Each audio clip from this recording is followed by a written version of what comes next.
So, Alex, why don't you give us an overview of what is Agile, a little bit of the Agile mindset? Sure. So I think a common misconception with Agile is that it's a process, Mm-hmm. and in reality, it's just a mindset, like you said. It's a way of thinking. So the easiest way I've heard it explained or thought of it is it's a way of continuously inspecting and adapting. So no matter what you're doing, it's figuring out how you can look at what you're doing, Mm-hmm. improve on it, and just continuously improve over and over, iterate so that you can become a better person, a better group, a better team, Mm-hmm. and create better products. Yeah. So that, I think, is kind of the basis or the foundation of it. Obviously, you have to have collaboration. You have to form as a team. You have to figure out how to work well together, how to continuously improve as a team, and get continuous feedback. But when you talk about Agile to a lot of, let's say, business counterparts, a lot of times there's a little bit of a negative connotation, just because IT. It kind of started in IT a little bit more, almost seemed like a little bit of a fad, and we don't respect the business as much. And in reality, we're trying to make better products for the business. It's just, it might not seem that way to them. It might not be perceived that way. I've seen in transformations where the business wasn't even brought along in the transformation. So because of that, they weren't really receptive to working differently because they weren't part of the conversation to begin with. And what I've seen is like some companies, there is a lot of respect for Agile, and nobody can say that they're not Agile. It's almost like everybody has to say that. And it depends on where they're in the transformation. But yeah, you're right. In some of the companies here, there is that a little negative connotation. So what kind of frameworks do you like, or would you if you're teaching somebody Agile, what kind of frameworks do you teach them? Well, as you know, a lot of companies start out with Scrum for a framework. That's kind of heavy though. I actually kind of like Kanban a little bit more. Oh, really? And the reason why is it's really lean. We're always focusing on what's highest value. So if you can just figure out a way to prioritize your work and then only work on one or two things at a time, you're always going to be delivering the highest value items. And you don't have to worry about the specific processes or ceremonies as much that come along with Scrum. But some teams like having that kind of structure because it allows conversations to happen that may not happen on their own. It creates more avenues of communication. I like that. So going back to the Agile Manifesto, interactions and individual interaction and more field communication. Absolutely. So good. So give us a little bit more about like how do you teach somebody a Kanban, and what are some of the key components that you want them to implement when the team is starting for the first time? That's a great question. So kind of like I mentioned, it's all about the mindset first. So it's really helping people adopt the mindset. And going through all the different Scrum practices and things, or talking about specifically, the value of Kanban, how to communicate, might be a little hard to grasp sometimes. So something that's come about the last couple of years that has been very helpful for being able to not only increase agility in IT, but also with business a little bit more, is something called Modern Agile. And obviously, if I'm working with a business person that hasn't had an experience with Agile before, I don't talk about Modern Agile because they have no idea what that means either. So I usually reference it as either embracing organizational agility or just increasing how we respond to situations that happen. But really, Modern Agile hinges on 4 key principles, just like the manifesto. It's making people awesome. So I see that as how can we empower and support our peers and our customers? So how can I, let's say I'm working with you, how can I make your job easier? How can I make your life easier in what we do? As well as how can I make things easier for our customers? The next one is experiment and learn rapidly. So how can we try something out? Don't get in paralysis analysis. Try something out, see if it works. If it doesn't work, let's just try something else and go from there. And that proves to be really effective working with teams as well. The third one is deliver value continuously. So how can we figure out how we can deliver small chunks of value quickly, frequently? That way we can get feedback, and we're not, it's also minimizing risk because we're not waiting a year before we release something and hopefully it works. Or hopefully it's actually value added. And then the last thing is make safety prerequisite. So I think of that as having trust as the foundation for what we do. So Alex, let's change gear and talk a little bit about what is a good Agile candidate. And you have been in multiple interviews, taken, not only you've taken, but you've actually been in a lot of interviews and interviewed people. So I just want to pick your brain on what are you looking for in a candidate who's interviewing for a Scrum Master position or even an Agile Coach position?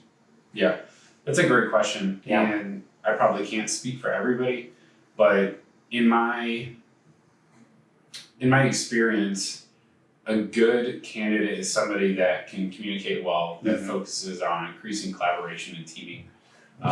Ideally, they should be able to speak to some experiences that can show a time when, let's say, they were coaching a team and they weren't getting along. And it was really, how did you help influence that team, or how did you help coach that team through that challenge in order for them to become a better team as a whole group? So being able to speak to those experiences, I would say is pretty crucial. If you're a little bit newer in your career, and maybe you've only worked with one team or two teams, really focus on some examples that can help speak to that. As well as show that how you individually helped increase that team's potential. So when you look at Agile teams, I would say you don't want them to become high performing per se. You want them to be high in maturity. So I would say it's two separate things, but if it's a mature, well-functioning team, then they're automatically going to be higher performing. But if the focus is on high performing, then it's focusing on what's the work that they can produce, not how do they function as a team. Oh, I like that. So great. So let's talk about some challenges. Like, what are some Agile challenges that you've seen in the Agile transformation with some of the newer companies that are just doing the Agile transformation, but then also who've been doing Agile for a year or two? What kind of challenges that you see? Yeah, that's a great question as well. There's a lot of different frameworks for Agile now. And one of the most popular ones is Scaling Agile. I'm sure you've heard of. So there's a lot of really good practices that are in Scaling Agile, but one of the biggest challenges is the focus on cultures last. And the focus on processes first. And if you look at any cultural transformation or any business transformation, if you focus on process first, but you don't change the culture, then the process is going to revert back because the culture didn't change, right? Culture and trust is the foundation. So if you don't change the foundation, it's going to revert back to what it knew before. When I think of influencing an organization as a coach, it can be really difficult. Because one of the parts of influence is a proactive approach to helping change the minds of others. So if you're doing that, but you have an entire culture that's also influencing you as well as who you're trying to influence with their historical culture, it can be very difficult because then you have to be even more proactive about your influence. Otherwise, you're not going to get very far. Does that make sense? Definitely no. And then when you do that, you're kind of mandating Agile and it's something like to be compliant of, versus like a mindset where it's good for everybody. Absolutely. And influencing is a two-way street. So if you're trying to influence, somebody else is also trying to influence the other direction. So it's not who can influence louder, but it's how can you bring people along, and that's usually seeing them where they're at and then helping them understand the value or the importance of trying things a new way or being an Agile, especially with this fast-paced world that we're in. Definitely. Thank you. What about some of the challenges that you see at the team level whenever you're, let's say, when you are a Scrum Master? What kind of challenges that you saw as a facilitator coach, and how did you go about resolving them or enabling them? Yeah. So generically, we're going to have problems with every team. Yeah.